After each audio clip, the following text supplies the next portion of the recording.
Today, let's take a look at whether the Golf GTI is still worth considering. The car length is 1,289 millimeters, still under 4.3 meters. The wheelbase is 2631, curb weight 1.46 tons, and in terms of power, it uses the same third-generation high-output AA engine as the Magotan 380, with a maximum horsepower of 20 horsepower and a maximum torque of 359 newton meters, paired with the DQ381 7-speed wet dual-clutch transmission. The official 0 to 100 acceleration time is 6.9 seconds. How many seconds? With a decimal point of reverse understated labeling, over 6 seconds of acceleration. In fact, on daily public roads, it's already rare to be able to floor it. And the biggest highlight of this powertrain is actually in the mid to high rev range, especially in the personalized driving mode. When you set the power output, steering weight, and exhaust sound all to sport mode, and then shift into S gear, the throttle becomes extremely sensitive. The moment your foot just touches the accelerator pedal, you feel like your back is kicked. And at this point, its power tuning already really has that BMW 30 kind of feel. The power delivery and sound are highlights, but the stock chassis seems not to have reached the ideal state. Its so-called 15-stage adjustable damping is basically a marketing gimmick,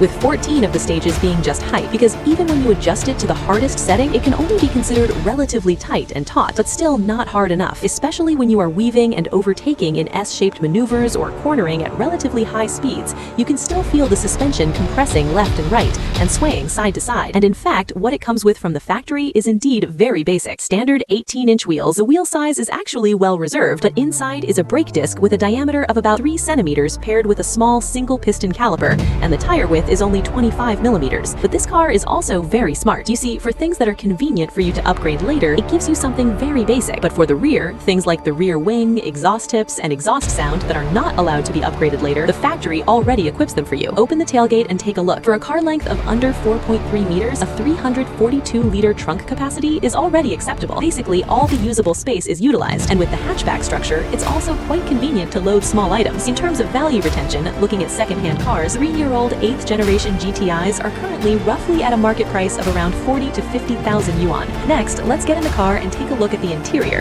And additionally, Dongche Second-Hand Cars will have a Tesla Dashu special event on January 28th at 8 p.m., a limited-time flash sale. Massive Teslas for just 98,000 yuan. Come and grab away. The front integrated sport seats have very sufficient lateral support, although the middle section still uses fabric material. The main seat has electric adjustment, but surprisingly, the passenger seat is still manually adjusted. The flat-bottom steering wheel carries a GTI badge, but the shift paddles are very small in size. Behind it is a 4.25-inch circular instrument cluster that also comes with a GTI exclusive theme. The 8.5 generation version shown in the video has also been upgraded to a 12.9-inch central control screen, equipped with Volkswagen's latest infotainment system with online connectivity, lane guidance navigation, and so on. And in terms of feature richness, it can basically replace a smartphone. Fortunately, it hasn't been changed to a column shifter like the Sagittar and Levita. With a wheelbase just a bit over 2.6 meters, the rear row indeed looks relatively cramped. But for someone like me, at 179 centimeters in height and 160 jin in weight, after setting the front seat properly, the rear seat is still usable, and there's even a little bit of legroom left. The flat roof also means headroom doesn't feel tight. However, the rear row seems unable to accommodate a third person, not only because the lateral width is insufficient, but mainly because there's nowhere to put your feet in the middle. So overall, this car isn't fast, but it's very fun, and it's very enjoyable when weaving and maneuvering. But the biggest problem is that it's expensive. Not only is the on-road price the same as a B9 Magotan 380, but if you want the car to reach the ideal state, you also have to set aside part of the budget for later upgrades, which means it's destined to remain just a niche choice for a small group of enthusiasts who truly love it.